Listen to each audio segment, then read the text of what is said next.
किसान आंदोलन को देखते हुए दिल्ली की सभी सीमाओं को सील कर दिया गया है। फरीदाबाद के अगर बदरपुर बॉर्डर की बात करें तो यहाँ भी दिल्ली पुलिस की तरफ से पहरा बिठा दिया गया। और देखिए जिस तरह से अगर पलवल और फरीदाबाद की तरफ से किसान अगर दिल्ली में एंट्री करने की कोशिश करते हैं तो उन्हें इससे पहले ही रोक लिया जाएगा। बाकायदा यहाँ बैरिकेडिंग की गई है, कटीले जो तार हैं वो कटीले तार यहाँ लगा दिए गए हैं और आधे सड़क को पूरी तरह से कवर कर लिया गया है। अगर मैं ट्रैफिक की बात करूं तो चूंकि सुबह का वक्त है, ऐसे में ट्रैफिक जो दिल्ली अपने कामकाज के लिए लोग निकल रहे हैं उनके लिए रास्ता जरूर छोड़ा गया है, लेकिन पुलिस पूरी तरह से मुस्तैद दिखाई दे रही है। अगर मैं आपको दूर की तस्वीर दिखाऊं तो देखिए इसी बैरिकेडिंग की वजह से लोगों को परेशानी का भी सामना करना पड़ रहा है, क्योंकि ट्रैफिक जो है वो धीमी गति से चलता हुआ दिखाई दे रहा है। और न केवल दिल्ली पुलिस बल्कि यहाँ और अन्य फोर्स को भी लगाया गया है। मैं इधर की तस्वीर आपको दिखाऊं तो यहाँ बाकायदा देखिए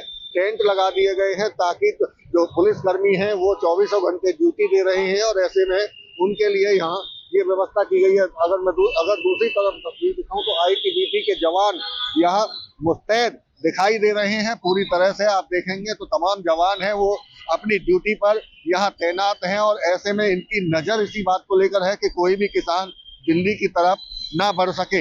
इससे पहले फरीदाबाद पुलिस की तरफ से भी लगातार कई जगह बैरिकेडिंग कर निगरानी रखी जा रही है। तो साफ तौर से पूरी तरह से दिल्ली पुलिस, फरीदाबाद पुलिस और अन्य जवानों की कोशिश यही है कि किसान दिल्ली में एंट्री ना कर सके। हालांकि अगर दूसरी तरफ बात करें तो मंत्रियों के साथ में जो किसान हैं उनकी बैठकें लगातार जारी हैं। देर रात भी बैठक लगातार चलती रही, हालांकि उसका कोई नतीजा नहीं निकला। लेकिन ऐसे में अब किसानों की आगे क्या रणनीति होगी उसको लेकर भी अब देखना होगा, क्योंकि अभी भी किसान आंदोलन पर हैं। और मैं अगर आगे की तस्वीर दिखाऊं तो ये देखिए जो बड़े बड़े सीमेंट के ब्लॉक हैं उनको यहाँ लाकर रखा गया है ताकि अगर किसान दिल्ली में एंट्री करेंगे तो उससे पहले पूरी तरह से सड़क को रोक दिया जाएगा।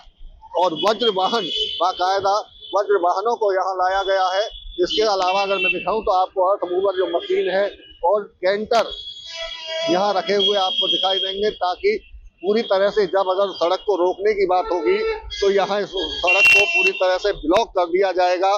किसी की भी आवाजाही इस बॉर्डर से नहीं होने दी जाएगी। न केवल बदरपुर बॉर्डर की बल्कि सूरजकुंड रास्ते से जाने वाले रास्ते पर भी इसी तरह निगरानी बरती जा रही है। इसके अलावा कालंदी कुंज जाने वाले नहर के साथ जाने वाले रास्ते पर भी पुलिस की तैनाती बढ़ा दी गई है। तो तमाम कोशिशें लगातार प्रशासन की भी हैं, पुलिस की भी हैं कि किसी तरह से किसान दिल्ली में एंट्री ना कर सके। दूसरी तरफ अगर बात करें तो किसानों के आंदोलन के चलते लोगों को भी परेशानी उठानी पड़ रही है। और ये देखिए आप जो ट्रैफिक चल रहा है, लेकिन लोगों को पहले निकलना पड़ता है इसी वजह से, क्योंकि अगर समय पर ताकि वो लोग पहुंच सकें। और ऐसे में खामियाजा आम लोगों को उठाना पड़ रहा है और जनजीवन भी ऐसे में अस्त व्यस्त लोगों का होता हुआ दिखाई दे रहा है, क्योंकि एक तरफ जहां किसान आंदोलन पर बैठे हैं अपनी मांगों को लेकर, तो वहीं पुलिस की तरफ से उन्हें रोकने की कोशिश की जा रही है। और इसी कसमकस में जो आम लोग हैं वो इसका खामियाजा भुगतते हुए दिखाई दे रहे हैं। आप देखेंगे पूरी ट्रैफिक यहाँ जो चल रहा है पूरी तरह से सड़क पर स्पीड इनकी कम हो चुकी है।